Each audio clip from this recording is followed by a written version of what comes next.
দেখো পরের অঙ্কটা দেখো কি বলেছে, log of B cube A log of C cube B log of A cube C, এটা সমান সমান তোমাদের প্রমাণ করতে হবে 1/27।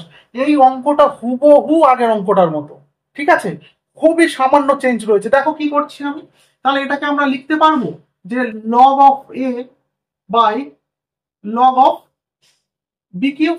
ওকে, পরেরটা কি আসবে, log of B by log of C cube. আচ্ছা, পরেরটা কি আসবে, log of C by log of A cube. আগের অঙ্কটার মতো দেখো, এই তিনটা কি লগের আগে আসবে, এই তিনটা কি লগের আগে আসবে, এই তিনটাও কি লগের আগে আসবে না?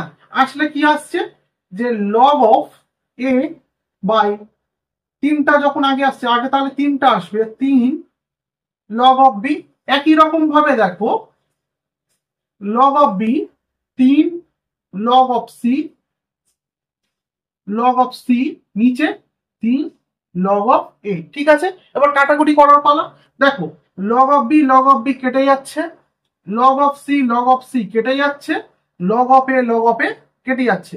তাহলে ওপরে কত পড়ে থাকছে, তিনটে এক পড়ে থাকছে, তিনটে একে গুণ করলে কত, এক আসবে। আর নিচে 3 গুণ 3 গুণ 3 করলে কত আসবে, 27 আসবে না? এই হয়ে গেল আমাদের ডান পক্ষ প্রমাণিত।